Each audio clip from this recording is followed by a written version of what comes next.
अस्सलाम वालेकुम जी, कैसे हैं आप सब? उम्मीद करती हूँ आप सब ठीक ठाक होंगे, खैरियत से होंगे। वीज़ा रश की एक नई वीडियो में एक नए टॉपिक के साथ आप सबका वेलकम है जी।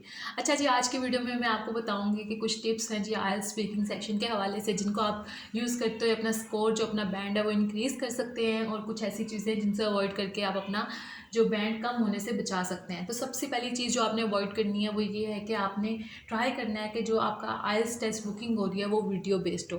ठीक है, आपका नेटिव आपका टेस्ट ना ले, आपका इन्वेजिलेटर जो वो फॉरेनर हो, क्योंकि वो आपको आपकी स्पीकिंग स्किल्स पे जज नहीं करते। ठीक है, उनको जो 4 चीज़ों का क्राइटेरिया दिया जाता है वो सिर्फ वो चीज़ें देखते हैं। ठीक है, आपके एक्सेंट पे, आपकी इन सब चीज़ों पे वो आपको जज नहीं करते। तो आपकी जो 4 चीज़ें हैं जिन पे आपको फोकस करना है वो आपकी फ्लुएंसी है, ग्रामर है, वोकेबलरी है, प्रोनाउंसिएशन है। अब जैसे ही मैंने फ्लुएंसी की बात की तो सारे स्टूडेंट्स जो है ना मोस्टली इसको आपके एक्सेंट से मिक्स कर देते हैं स्टूडेंट्स। ये दोनों चीज़ें अलग हैं, आपको फेक एक्सेंट अडॉप्ट नहीं करना। ठीक है, आपको ये नेगेटिव मार्किंग देगा, तो आपने फेक एक्सेंट यूज़ नहीं करना। फिर आ जाती है वोकेबलरी।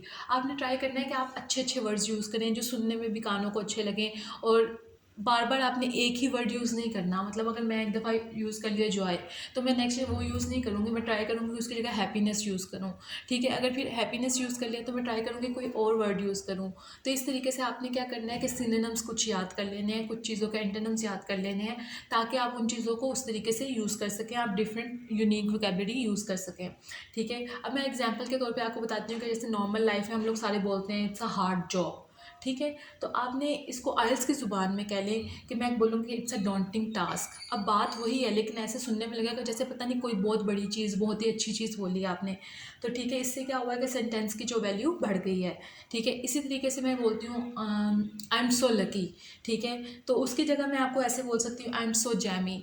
ठीक है, ये कुछ इस तरीके से वर्ड्स हैं, अगर आप कहते हैं तो मैं आपको एक प्रॉपर लिस्ट बना के भी दे दूँगी ताकि आपके लिए वो चीज़ें आसान हो जाएँ। ठीक है, फिर और आपको क्या करना चाहिए अपना स्कोर इंक्रीज़ करने के लिए? अब आपको डिफरेंट सेंटेंस स्ट्रक्चर्स यूज़ करने चाहिए। ठीक है, अब आपको इन्वेजिलेटर ने क्वेश्चन पूछा है जी पास्ट टेंस में, तो आप जवाब दे रहे हैं उसको प्रेजेंट टेंस में। तो ऐसा बिल्कुल भी नहीं करना है, आपने ट्राई करना है ट्राई नहीं बल्कि यही करना है कि आपने जिस उसमें सेंटेंस में उसने आपसे टेंस में क्वेश्चन पूछा, आपने उसी में उसको आंसर देना है। अगर उसने पास्ट में पूछा तो आपको पास्ट में ही आंसर करना है।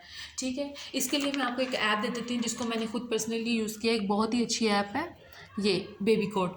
ठीक है, इसमें क्या है कि आपको डेली बेसिस पे एक टास्क दे दिया जाता है, उसमें डिफरेंट स्ट्रक्चर्स यूज़ होते हैं, और यकीन करें जो इस तरह के क्वेश्चन ये इसमें पूछते हैं बेबी कोड में, ठीक है, उसी तरीके से सेम क्वेश्चंस तकरीबन इन्वेजिलेटर पूछता है।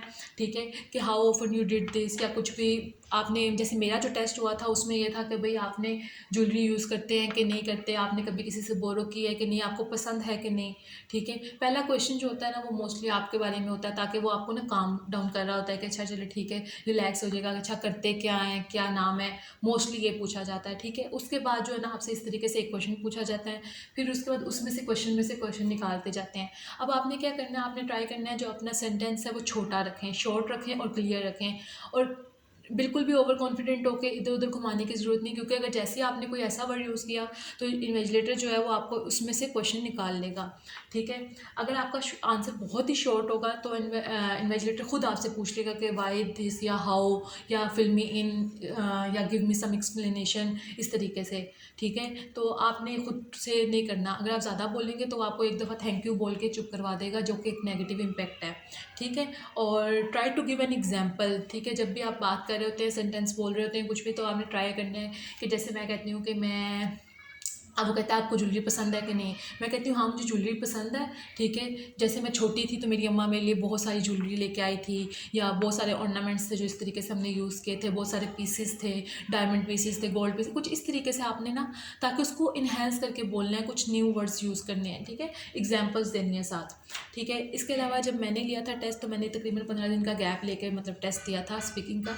तो अब आपने, अगर आपके पास ज़्यादा टाइम है तो फॉर प्रैक्टिस मैं आपको कहूँगी use small sentences in your daily routine. ठीक है, इससे क्या होता है कि आपका कॉन्फिडेंस इंक्रीज़ होता है, और फिर आपकी ज़ुबान पे वो सेंटेंसेस आदत हो जाती है ज़ुबान को, तो आप टेस्ट वाले दिन अच्छे से बोल लेते हो, ठीक है। इसके अलावा try to use different phrases proverbs in daily conversations.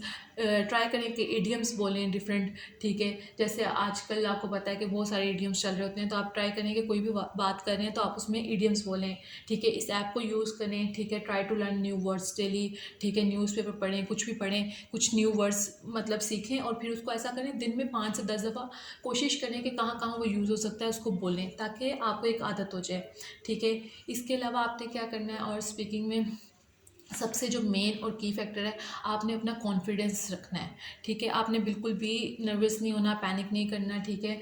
आपको अगर आप पैनिक कर रहे हो तो आप उसको इन्वेलिडेटर से बोल सकते हो कि सर गिव मी 5 मिनट्स या गिव मी 2 मिनट्स, ठीक है, ताकि मेरा मतलब माई हार्ट इज़ पाउंडिंग और ये वो, ताकि ना वो आपको 2 मिनट दे देगा। वो बेहतर है करने से बेहतर है कि आप इस तरीके से अच्छा ये इस तरीके से बिल्कुल भी नहीं करना, फ्लुएंटली बोलना है, ठीक है। तो कुछ ये टिप्स थी जिनको आप यूज़ करते हुए अपना जो आइल्स स्पीकिंग टेस्ट का स्कोर है वो अच्छा कर सकते हैं। अगर इसके अलावा भी अगर आपको कोई हेल्प चाहिए तो आप मुझे कमेंट्स करके बताइएगा, तो मैं आपकी ज़रूर हेल्प करूँगी। अगर वीडियो पसंद आई तो लाइक कीजिए, कमेंट कीजिए, सब्सक्राइब कीजिए और शेयर कीजिए, ठीक है। अल्लाह हाफिज़। अपना बहुत सारा ख्याल रखिए, फिर मिलेंगे एक नई वीडियो में।